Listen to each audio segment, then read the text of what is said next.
You have a podcast. I have a podcast. I mean, Winnie, I talk so much. I thought I need to channel it into something. Yeah. And I Yeah. have a Very lot to good. say.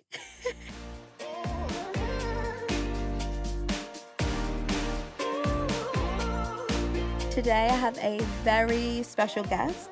She is not only one of the most talented writers, I believe, of our time, but she is one of the most kindest people you'll ever meet. She brings nothing but positivity and love whenever she walks into the room. I've had the pleasure of knowing her for the past few years. It is Winnie Holzman. Hi, Hi. Winnie. Hi, Ashley. It's so nice to be here with you. I can't describe how happy I am to have you here and see your Yeah. face. Oh, well, it's just a pleasure. We have such an interesting relationship because we haven't logged a lot of hours together, but you know, we've still managed to find a real connection. I It's wonderful. know. And I felt like from the moment I met you, you were someone that was supposed to be Yeah. in my life. And I just Yeah. couldn't believe that you would give someone that you hadn't a stranger into your house, who was just a Well, huge fan of yours. my heart just went out to you right away. I felt like a very maternal feeling, honestly, toward you, and that hasn't changed. And it's a it's a good feeling when you feel like you connect with someone and you feel like, yes, this person, there's a genuine connection. Yeah, and I have to say, you are probably the biggest reason why I finished my pilot, because I felt like I was writing, but I wasn't a writer at the time. And, you You know, were just starting. You yeah, were just I was starting just on that. starting. All I had done was Yeah. write poems, and I had a few scenes of a show. And I don't know, I just felt like I wasn't good enough yet to be a writer. And then I meet you, and Hmm. you just believe in me immediately just based off our conversations. And I thought, okay, well, Yes. she can believe in me off a conversation, then I'm going to have to keep writing because. And that's a beautiful thing because, first of all, I want to say that most writers, my experience is we often feel inadequate. Mm, Writing is such a mystical, kind of mysterious process. And of course, it's hard work and it requires a lot of dedication, but there's something mysterious about it. Where did the ideas come from? What yeah. made me write that? How did I write that? Sometimes we don't even know. So it's very typical and common for writers to have a feeling of I don't even know if I can do this. I don't even know if I am a writer. I know I have felt that way most of my life, and it's only very rarely that I feel the opposite. I feel a lot of insecurity around it. I think that's normal. That's a normal part of being an artist. That insecurity leads to a kind of intensity of work. You feel like I've got to give it my all. I've got to bring everything because I don't even know if I can do it. Yeah, it's so true. That is a typical, I think, feeling for most artists that I've known and most writers that I've known, including me. And so I think that puts you squarely in the group. This is what I'm Yeah, you're saying. in the writers group, because I speak a lot on this podcast about kind of that imposter syndrome Hmm. and Hmm. that fear. And I was hoping you were going to say to me that that goes away. Oh, it doesn't really. My experience is that it's not so much that it goes away, but that one becomes very used to it. One becomes Mm, very accustomed to that feeling.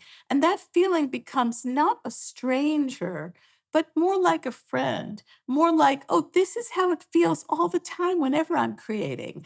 This is part of it. This is part of the creative process. And so rather than make me feel like that means I'm going to fail or that means I'm not good enough, it makes me, it's familiar. It's just like, yeah. yeah, this is how I always feel when I'm writing. And then it goes away. And, I'll have a day or two or a week when I feel like, oh, I'm so good. I'm so good at this.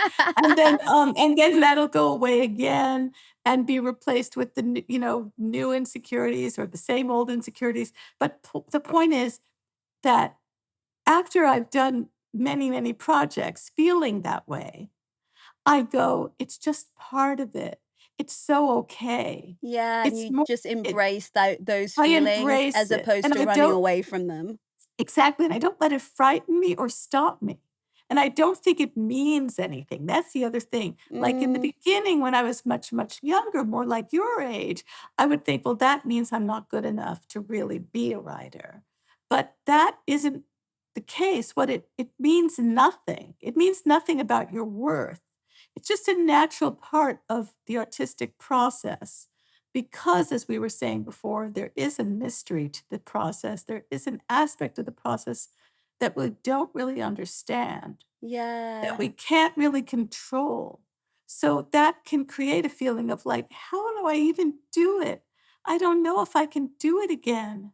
I did it once. Can I, but then, Can I redo that magic again?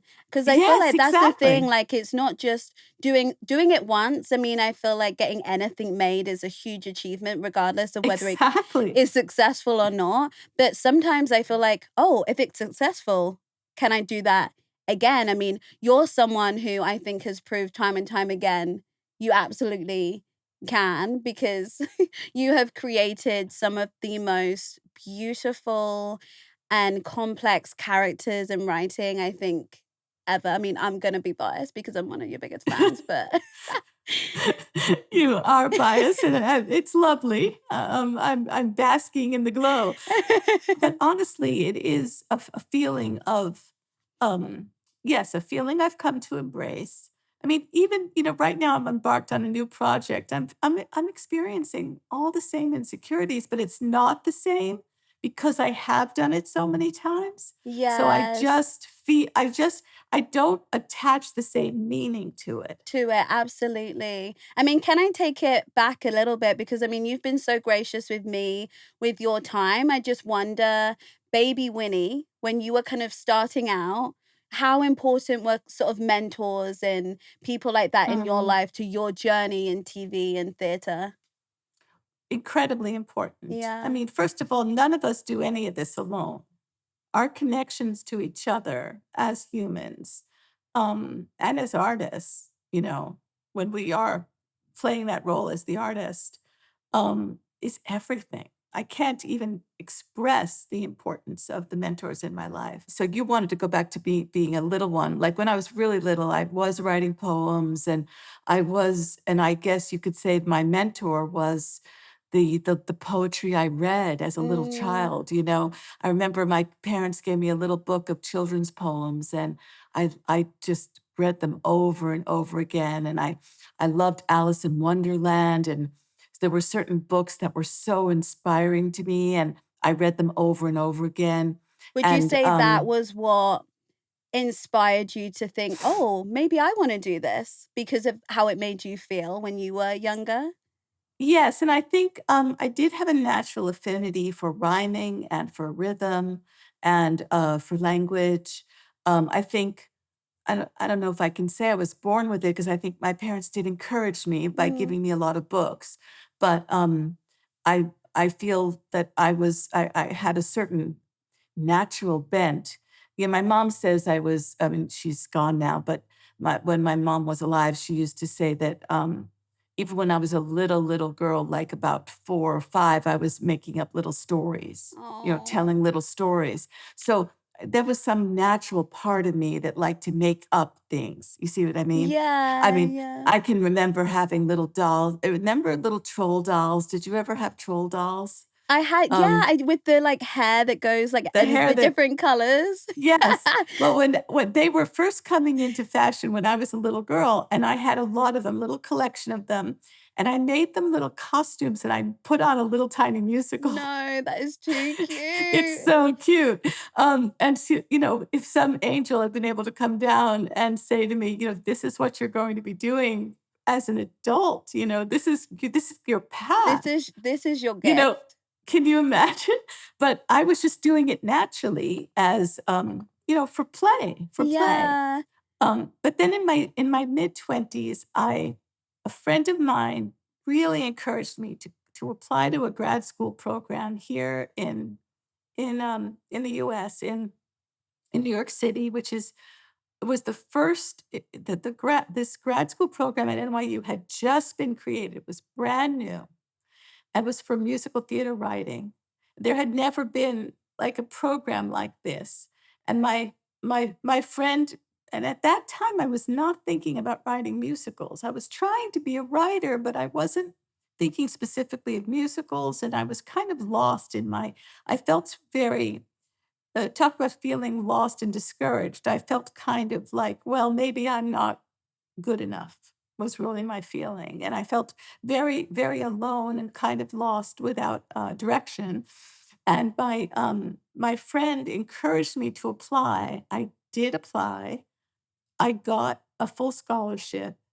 And my friend also went into the program. And one of the teachers were amazing, are amazing, famous stars of musical theater because they were trying to get the program off the ground, and they were trying to inspire the next generation, and Arthur Lawrence, I met Stephen Sondheim in that program, he was my Wow, teacher. you did?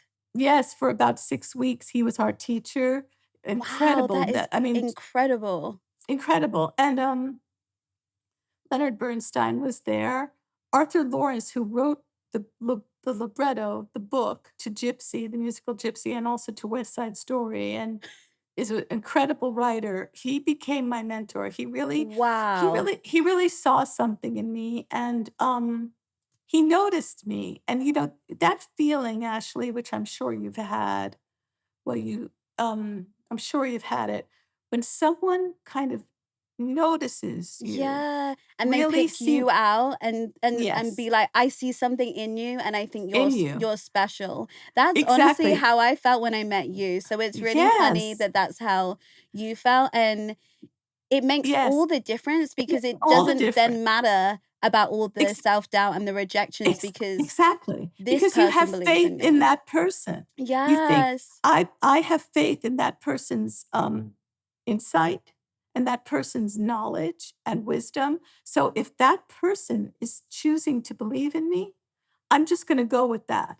Oh, I And love so that. it absolutely changed me and gave me such a it came at the exact right moment in my life when and Arthur Lawrence, who's we're speaking of, was someone who knew Stephen Schwartz very well.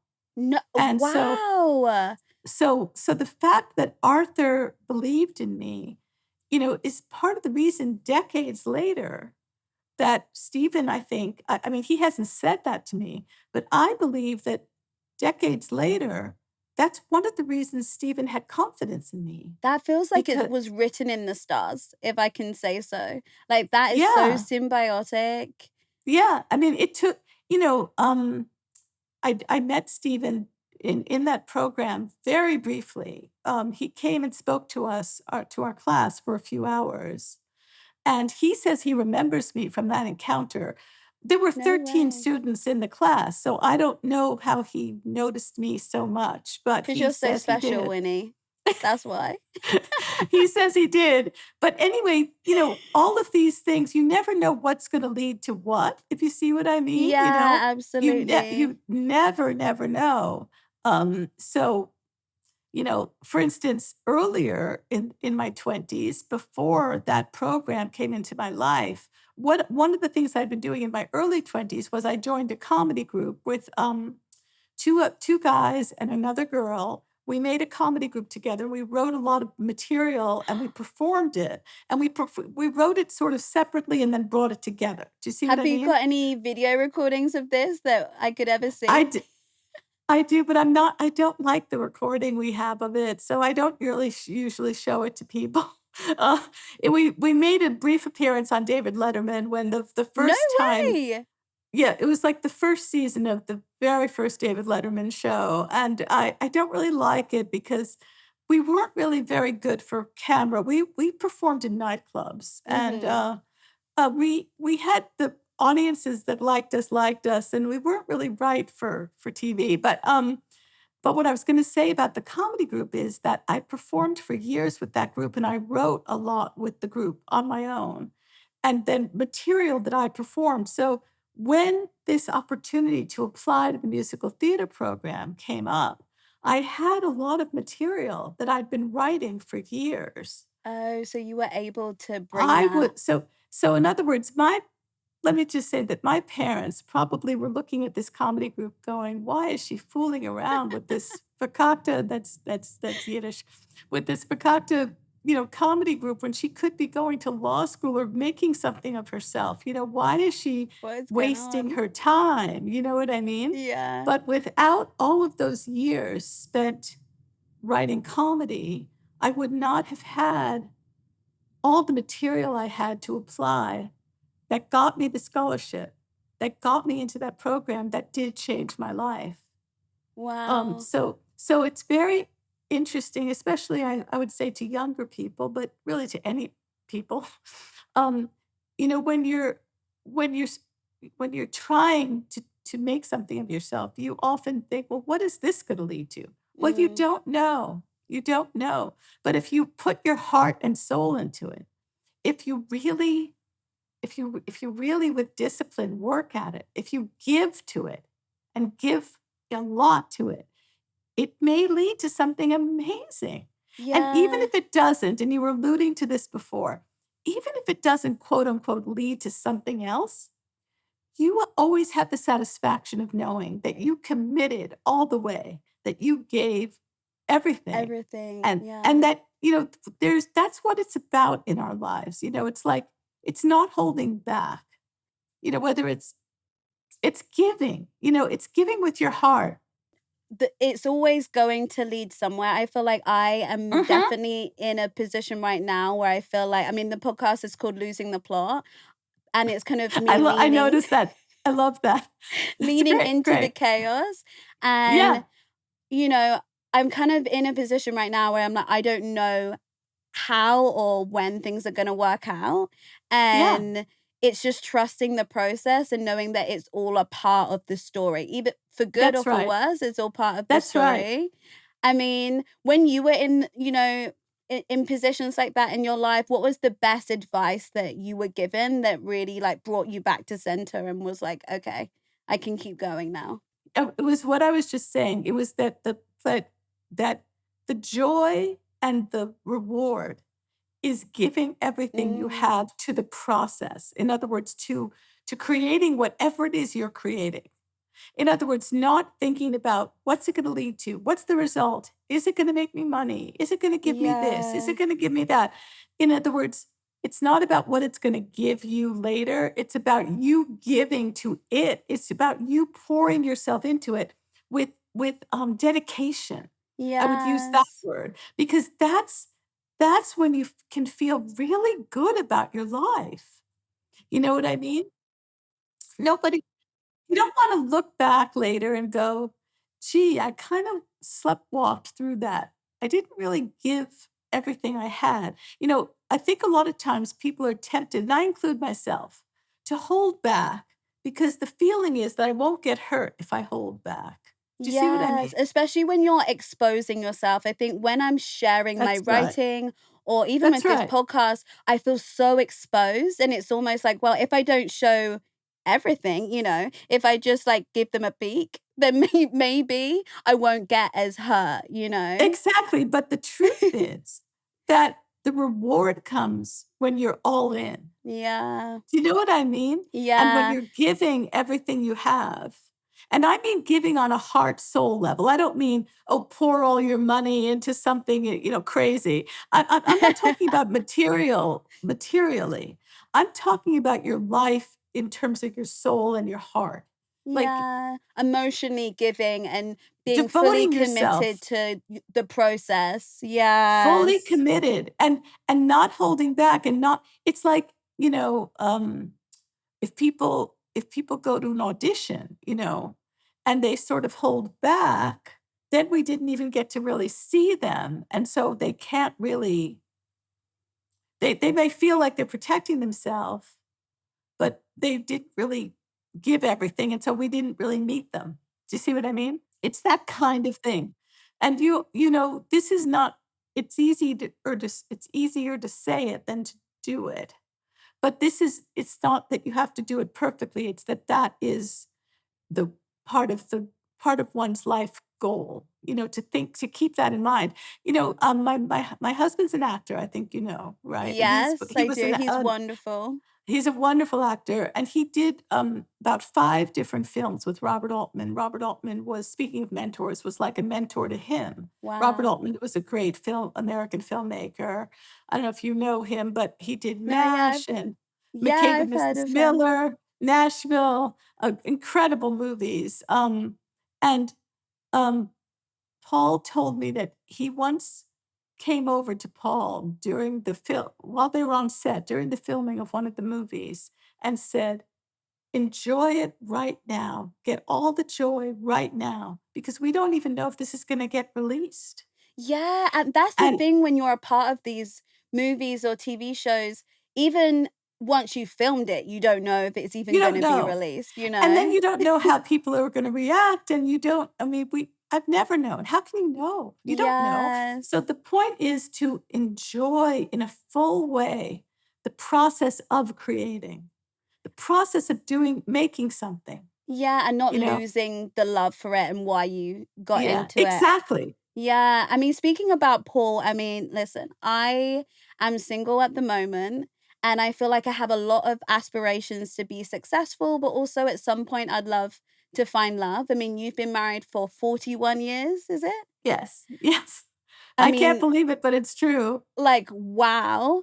Can you tell me a secret to lasting love and success and managing to maintain it? Because I feel like I don't know if it's the culture but it feels like you have to choose, especially as a woman. Oh, Like yeah. you can Oh, yes, either have your absolutely. career or you can have your, kids and a family. And I would love to have a family one day, and it just feels like an impossibility to have the level of success that you've achieved and a loving relationship and family. Well, when you said you have to choose, I thought you were going to say you have to choose to commit. Yeah.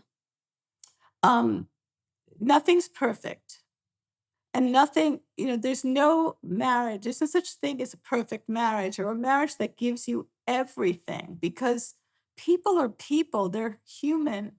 They have frailties. They have places that they're not strong in.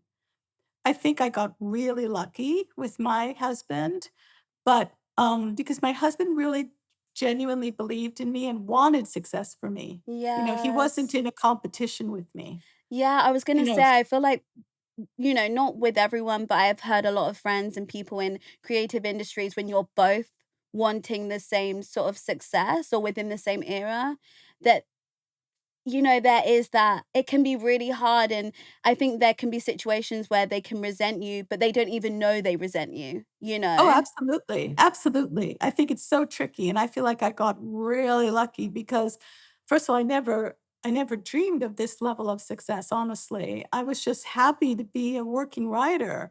I mean, I remember when I first got into the writers union, the WGA, Writers Guild of America, I was so thrilled. This was in my 20s, to have a union card that I didn't put it in my wallet. I left it out on my little coffee table. I had a one-room apartment, and I didn't even have, like, a bedroom. Like, the bedroom was the living room, was the kitchen, everything It was was it one was room, an all-in-one all functional in one, space. and I was so proud of being a writer that I left the little I've never said this in a podcast. I left the little union card out on the coffee table because I wanted people to go, "Oh, look at that," you And know? you're like, "Oh, what, me? I what? "Oh, This thing? yeah, I What?" joined the I just so union." happen to be a writer, I Yeah. guess. I don't know, I'm Yeah, in the Writers Guild, like, I guess I am a exactly. writer. I mean, that to me was success, I mean, that was a huge success. Yeah, and it is a huge It success. is, exactly. I think people forget that, don't they? They forget to celebrate the small wins. You're always looking for more, more, more, and if Yeah. you don't stay in the present and be like, and look at what all you've achieved, you'll never be fulfilled, I Yeah, guess. absolutely. Well, I mean, I think, like, for instance, with marriage, I feel like, um I think I'll just tell a little story. Please, please. There have been times, and first of all, I think the key to to our relationship is definitely our humor. My husband's Mm. very, very funny. He's hilariously funny, and I can be funny, and Oh, we make each you're other so we funny, make Winnie. we make each other laugh, and that can cover a multitude of awkward moments, if you know what I mean. Like, that Oh, can really bring you absolutely. together, and I think also we have shared values.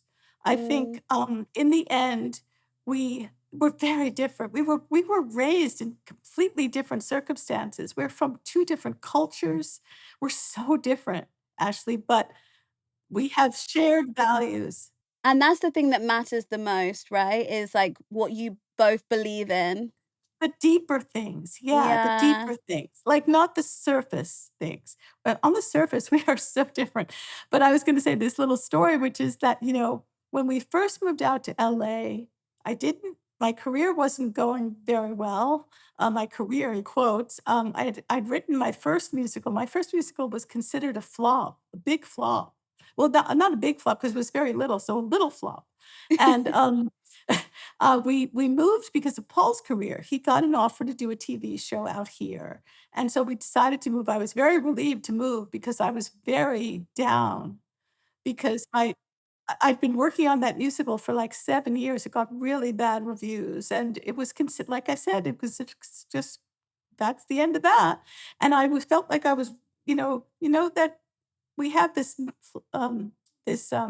board game, that little children play called Candyland. I don't know if you have it in your country, but it's like at one point you just go all the way down to the bottom again, and it's like that's how I felt. So we moved out to LA. I felt very lost, and in many ways we had Savannah was about 2 or 3, so I was a mom, and I was being a mom of a toddler. That was my identity.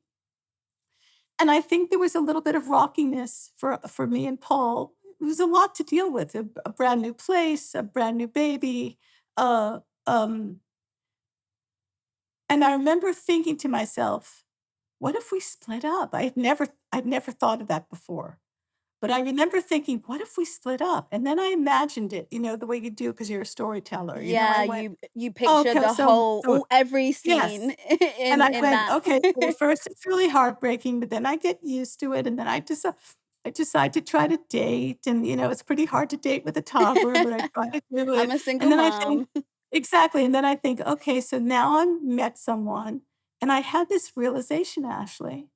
I realized whatever the problems were that I was battling it out with Paul, that I was figuring out with Paul, that whatever issues were coming up, conflicts, I was going to at some point have that with that new person, no matter how different they looked, no matter how on the surface, somewhere this was unresolved stuff. I was going to be bringing it into the new relationship. I just had a realization of it. And I thought I may as well work it out with the man that I married, that I made a commitment to, that I made a sacred vow to, who I love, who I have a child with. I may as well work it out here. And Yes. that was a change in my attitude of, like, I just had a bigger picture moment. And I thought, and I'm not saying that people shouldn't leave their spouses if they feel that something is very wrong, Yes, of because course. Yeah, yeah, because you yeah. should. If something's but if for me, I realized that, you know what? We're just going through a challenging time, and my commitment needs to be, I'm gonna work it out here. I'm gonna work it out with this person. And, you learn so much being when you really look at yourself in a marriage.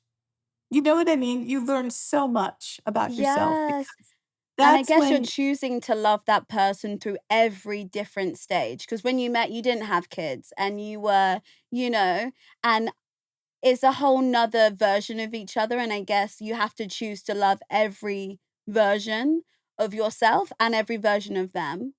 and, sort of remember also, like, what was it about that person that I fell in love with in the first Mm, place? That's still there. Talk about you don't want to take your life for granted. You don't want to take the person you love for granted. You want to not see them as an object. Like, why aren't you doing this for me? Why aren't you more? easier about this subject? Why do you always say that? Like, you want to see them as the precious, soul that they are, who you Yeah, encountered. see beyond all the physical and the outside noise and just I mean, humor is everything. I think It's humor is everything. my top one of my partner is a sense of humor because I feel like I've dealt with so many dark times through humor, and it's the only thing that will help me be a mom, and I know that's for sure. For sure, for sure. It's that if you cling to that, just that, that will get you through, I think, everything. Wow. Well, I am gonna pray that this love finds me because it is so beautiful to see. I mean, even meeting you and Paul and seeing how you two bounce off each other. I don't know if you remember when I came over to your house and you both were giving me advice on Yes, writing, and you can feel the love just between you, just within this space. And I think I'm gonna manifest that love finds me too. I want that for you, and I'm Me gonna I'm gonna too. pray for that too. Oh, you're so sweet. Okay, so I feel like I have to talk about the green elephant in the room. Wi That is wicked. I mean, how can we not? But I mean, I wanted to ask you, have you read any fan fiction? Because I read the craziest fan fiction. It was a few months ago now after the second movie came out about Right, how Galinda was actually in love with Elphaba right. and Well, this is the thing. A lot of people like to write that. I mean, I haven't read it. Not on purpose. I just don't. Honestly, I'm just in my own world. I'm yeah, not really yeah, busy looking for fan fiction on yeah. Wicked, but I do hear, anecdotally, that that's what people are obsessed with. That's not how I see the story. However, Yeah. if it gives people, if it's exciting and fun for people to see it that way, and if it's creative for people to see it that way, if they want to create their own, spin off their own story, I think that's wonderful. I think fan fiction itself is wonderful Me because all it too. what it means is that people are inspired. They're feeling inspired. They want to create too. Go for it. You know, Yeah. I don't I don't see anything. I don't see any downside to it, and I think it's beautiful. I love it so much, and I think, like, people, have taken what I think especially it's beautiful within the queer community are obsessed with Wicked, and for them to be able to pull that feeling, even if is so beautiful, and, I mean, I am the Wicked agenda, Winnie. I don't know if I've told you this, I've seen it 7 or 8 times now, and I've brought 4 separate friends to Wicked for their first time. Oh my gosh, that's all. That's you mean when you say to the movies, right? No, Or no, to the to show? the show. Oh, I'm wow. talking about Oh, the show. wow. The movie now it's, out everywhere. I can unlimited. But I'm talking Right. I've seen it 7 times the show, and Wow. every time because Wow. I Just love wow. I love to see people's reaction, and it meant so I mean, when we first met, it was maybe 9 months after my mum had passed away. Yes, Um, yes. and obviously I know you've also lost your mum now as well, and it was something that connected us both, and that, on a bad day, we would sing together, so I just wanted to thank you for writing something so special. Obviously, you and Stephen, Yes, for Stephen writing and something I so could not have done this without Stephen Schwartz, obviously.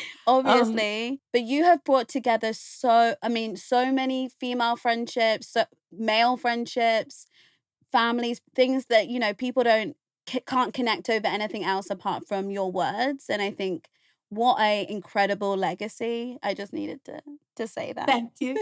Well, it's so interesting to even hear it because it's something that it's something I don't always take in, you know? Yeah. Living in my little world, thinking about my next project, focusing on, the new things. Sometimes I forget, how precious it is, the effect it's had on the people.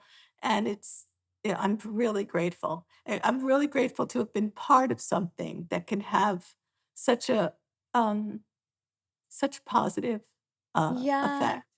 Yeah. Absolutely. I mean, and I don't know if anyone's ever asked you this before, and I'm not the biggest advocate all the time for kind of prequels or sequels, but if you were to explore, another character within that and extend the universe a tiny bit, has there been a character you thought, "Oh, actually, I would be intrigued to see how this story would go?"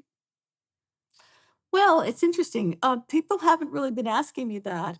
Yeah, and I don't really think in those terms, I have to admit, because Mhm. I think it's because psychologically, for so many years, on a sort of a deep level, I was kind of nervous because Mm.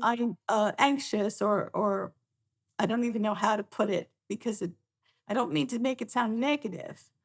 Keyed up, maybe I'll say. Keyed up. Knowing that we had to create these well, at the time, we thought it was gonna be one movie, but I felt a certain really, really strong responsibility, because the show was beloved by a lot of people, and I felt a real strong responsibility to ourselves, to each other, to Stephen and I, that if we were gonna make this movie, we wanted it to be, you know, really, really a beautiful movie. We wanted it to not just be, the same as the show, but, um, have more have what a movie can do what a movie can do. And then it turned because of John, it turned into 2 movies, and, thank God, thank John, thank God. And, but what I'm trying to say is that it's been such a buildup of intensity for me having to think about the movies and create the movies with Dana and John and Steven and, and of course, the incredible women, those 2 incredible women, Oh, those and 2 just incredible women. oh, We will and come on and to them just next. but just so much buildup, Ashley, for many, many years of writing the script over and over and over again, so that now that they're out in the world, I just kind of like I'm so relieved that Of course, that you've that delivered your baby. You've had, like, a exactly, how many years were you pregnant with it? Like, 5, 6 years? more like 10. 10 years. So, speaking of like Wow. an elephant, isn't an elephant gestation like a long, long time? Yeah, they Um, they are holding them babies. I feel yeah, I've it's longer than humans, that's for it's sure. long, it's It's long.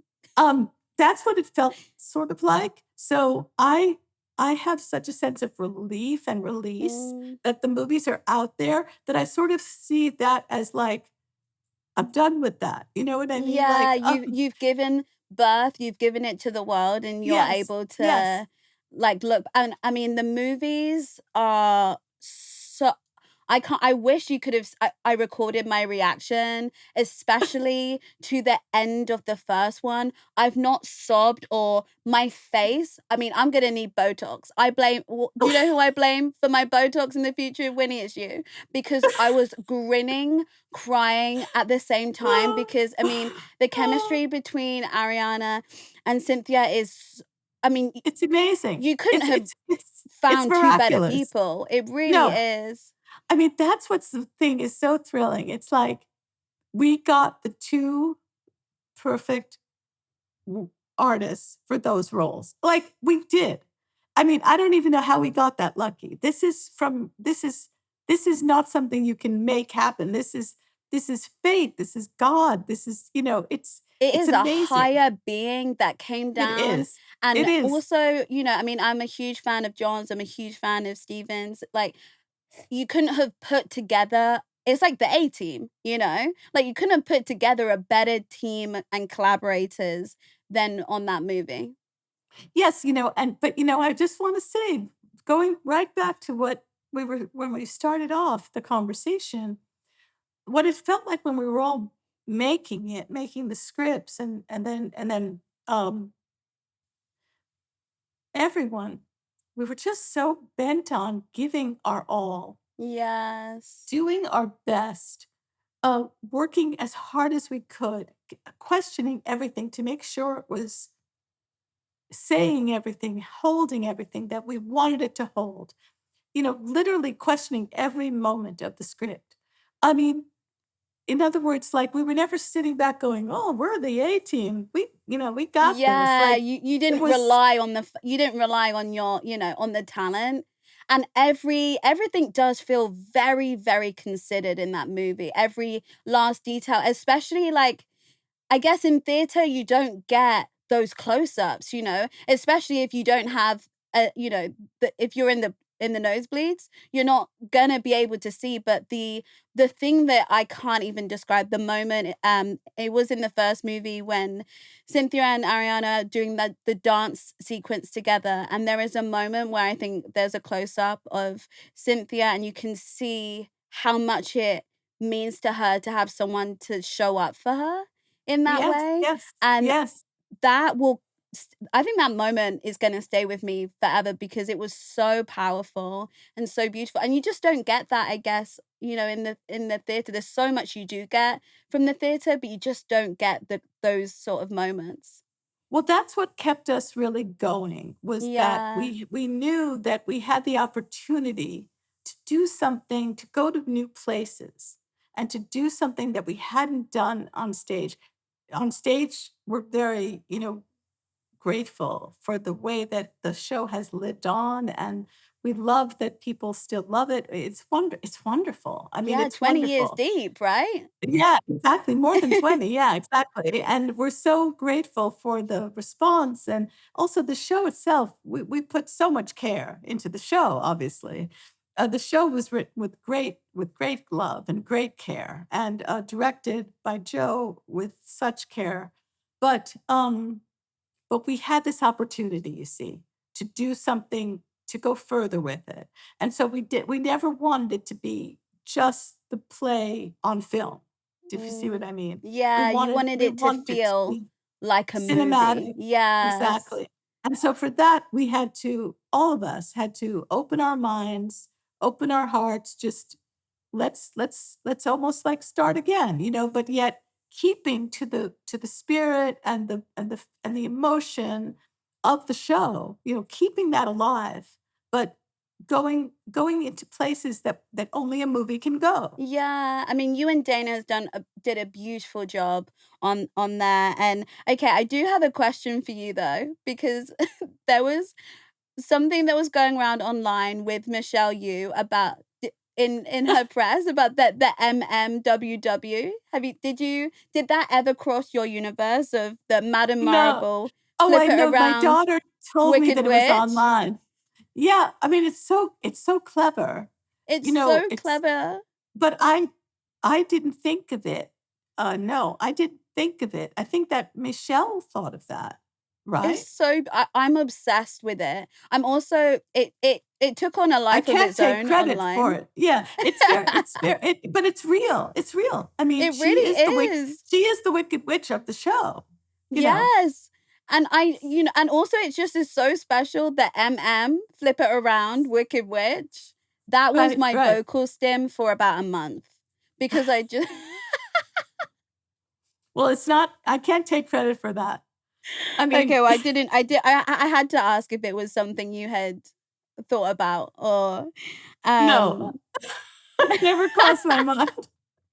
Oh, and Winnie, I have to say before I want to make sure I don't forget. I was in therapy today and I was just, talking about, that I had a big day and I had an interview. I was really excited and I said who it was with. And my therapist had never seen Wicked. So I think she was like, oh, that's great, for you. And then I said, and she wrote My So-Called Life. My therapist stopped and we spoke for my session, we spoke for maybe 5 to 10 minutes about how much of a marvel My So-Called Oh, Life was. It really she was really upset because you can't find, at the moment anyway, you can't find it online it's on anywhere. it's on Hulu. Oh, Do you get Hulu? Do um, you guys get it's a Hulu? different version, so we don't have the same shows Oh, as because see, on. here we can see it anytime you want on Hulu. Oh, no, so in the UK, you can't even buy it on Amazon or Apple. Oh, that's a Um, shame. I know, so, I this don't is a know why that petition. is. I'm gonna Yeah. petition that they can please. Why is that so hard? It's on Hulu. Let's just get it over there. Get it over to the UK. Can we speak to Hulu US and ask them if they can put it to the UK? But it's such a special show. I think it's one of the best pilots of all time, really, that show. I mean, it's such a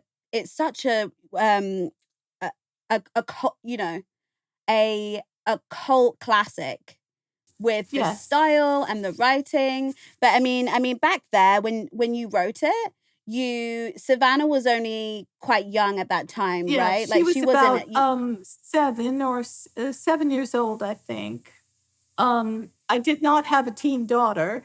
You know, I was in my late 30s. I was remembering, I was bringing back into my consciousness what it was like to be a teen, Yes, what it was like to be a teenage girl, and I was just and I was remembering the friends I'd had, the people I'd been around me, the other teenagers who I encountered, and I was just trying to put myself back in that place. And because all the kids around me were like, 6 and 7 years old.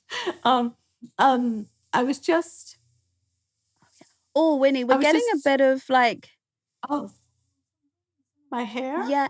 Is there like a mower on or something? Oh, yeah, my gardener is out there. Yeah, they're mowing my lawn. I'm sorry. No, Oh, yeah, it's no, not my hair, but I can't really ask them to not do it. no, no. We're not going to ask Uh, the gardener to stop mowing. And in fact, I'm quite happy that he has a feature on my podcast. That's exactly what I wanted, well, is it's for so him to have a funny that feature. I'm so used to that sound that I didn't even know what you were talking about.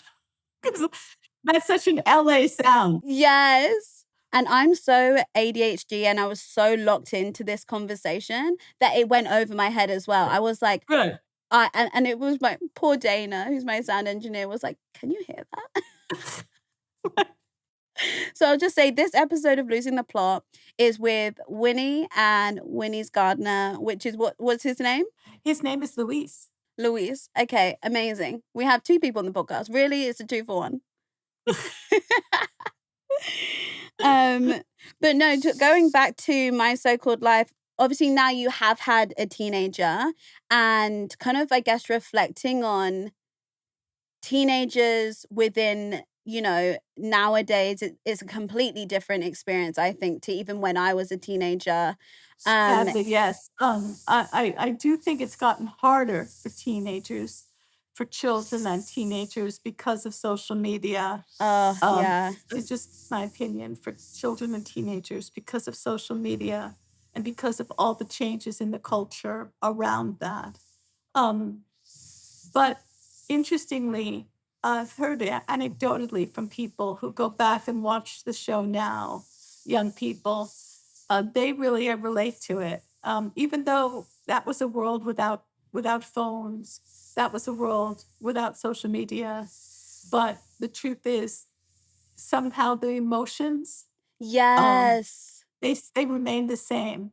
And it's such a specific feeling to be a teenager. Like, oh my, and I was a teenager that felt my emotions. I mean, being a writer, I guess it makes sense. My diary, oof, if you could read that, let me tell you, it was, I can remember just literally being brought to my knees with the pain of life. I mean, just, the disappointment of a guy that didn't like me back, oh my goodness. or, the pain. I mean, of just, honestly, I feel like my situation when I was a teen was even more heartbreaking than I depicted. I mean, I feel like I cleaned it up for because when I wrote about it, it's very romantic, and she actually ends up with two different guys who are in love with her. Yeah, I mean, And that would have been my dream as a teenager. it would have been my dream, but It was trust not me, my reality. the amount of guys in love with me were zero. Me And too. and I felt like a person, just so ready for a completely beautiful love affair and nothing, and just the No, I emptiness feel of that. yeah, I was the same. And I feel like, and maybe it's the same for a lot of writers, I could feel things so much more deeply than the people that I was interested in. And, they Yes. look at me and I could write 2 pages about how they Mhm. looked and how it made me feel. And for them, they could just be like, yeah, I guess I smiled at you. Like Exactly. they don't care. They Exactly. don't Yes, care. And exactly. I guess that's That is putting it perfectly. I guess I smiled at you. Yeah. No, I just was I it was really brutal. And it really that is. yes, that I think I managed to capture a micro bit of that in my show, and, for that, I'm grateful, and, of course, Claire Danes, who starred in it, um, has remained a close friend, Oh, that's and beautiful. to this day, one of my new project is I'm trying to write something that we would do on TV again together, and it's Finger been my fingers are yeah, crossed it's that been it really hard to, I'm not gonna say hard, challenging to get a new project off the ground. It's not the easiest thing in the world, trust me. It's just really, not, because but I would yeah. hope after having, all the incredible success and everything that you've had that it would just be smooth sailing. It really isn't, and, it's so funny because I would have hoped that too. I was Yeah, I'm like, okay, I if was anyone is listening that is halting any of this process, this is me saying we need to speed it along because the people want to see. well, I'm working on it, just trust me on that. I mean, I'm gonna do everything I can to make it happen, and Claire's on board, so I'm Amazing. hoping. Are you allowed to say any more, or is it all kind of hush hush for now? Well, I'm not gonna say too much just out of superstitious Oh no, feelings yeah, because, yeah, yeah. No, I hear because that. but, it's me writing a whole new story that stars Claire that, is something I've wanted to write for a very long time that, and she's been a muse for me, she's inspiring to me as a person, as an Yeah. artist. I mean, she So is breathtaking to watch, yeah, she is. you And know. there's an interesting connection to my so-called life, but it's not apparent on the surface. It's a very subterranean Okay, I'm connection. excited. I mean, I love the way you write your characters. I feel like you're such a writer's writer and you're so drawn to the complexities of people and relationships and Yeah, the good, bad and the ugly. And I think I'm locked into any show that explores the really complicated, it's like really complicated. It's a lot about forgiveness. It's a lot about, is it possible to forgive the wow. past? Do you know what's Is it so crazy, Winnie? I have a question literally on here about your writing about forgiveness. That's so oh, crazy. really? That's Yes, that's very so crazy because I feel like a lot of your writing explores yes. forgiveness and it's something I'm really interested in as well, Yeah, this is honestly. all about forgiveness. This is all about, is it possible to forgive? And it's also about the idea of revenge. Is it possible to let go of this feeling like you want revenge, or it's all about this idea of how do you let go of the pain of the past and move on? Um, it's all about that. Amazing. So amazing. Well, I'll keep my eyes peeled and keep in touch with you. Thank And you. cuz we deserve it. I mean, if you could have changed or with everything you've learned and know up until now, is Mhm. there and you could write one more episode, just standalone episode of My So-Called Life. Obviously this would never happen. Everyone's like, I guess, got a little bit older. They're no longer teenagers. Yes. But in a Yes. world that you could, is there one episode that you would write with everything you've learned now that you're like, it would have been really cool to have been able to have written about that? Well, I would rewrite some of this stuff because because you always feel like you could have done better. You know what I mean? Like there's moments I feel like I could have, but honestly, in a funny way with my so-called life, even with its little flaws, I sort of feel like, well, it's perfect in its imperfection. You know what I mean? Like Yes. I don't really want to touch it. Um, I, I mean, I could, I Yeah, I'm kind of fine with it. Like, what I want is what I just described to you, is I want the Claire who she is now, today, as a person, in her 40s, I want to write her now, if you see what I mean. Not her as she is in real life, but a character for her now. Well, I'm really looking forward to seeing that and seeing all your different, complex characters because I feel like I'm also really drawn to that type of thing. Um, and in forgiveness, honestly, I mean, I'll talk to you outside of this. One day we can catch up on that because it's Sure. something I'm really intrigued by. But It's something I've given a lot of thought to as well and struggled with and have many conflicting feelings about. So it's something I also admire. Like, I think about people who've gone through great, great trauma, um, who've managed to forgive, let's say, their oppressor or their abuser. yeah, Do you see what I mean? And yeah, absolutely. I really admire people who have been able to somehow make that journey, and, I feel like they are beacons for all of us because, you know, some of us, let's say with much less. I'll just speak for myself. I feel like I've had such a blessed life, such a lucky life. I'm so privileged. I have so much privilege, Ashley, and yet there are things I feel angry about, you know what I mean? That's so crazy you're in my mind, Winnie, because I was gonna say for so many years, probably up until this year, I've had so much suppressed rage. Right, right, And right. it's so hard, especially in the climate that we're living in, Yes. especially in your country. Oh, Oh, I it's so think about you.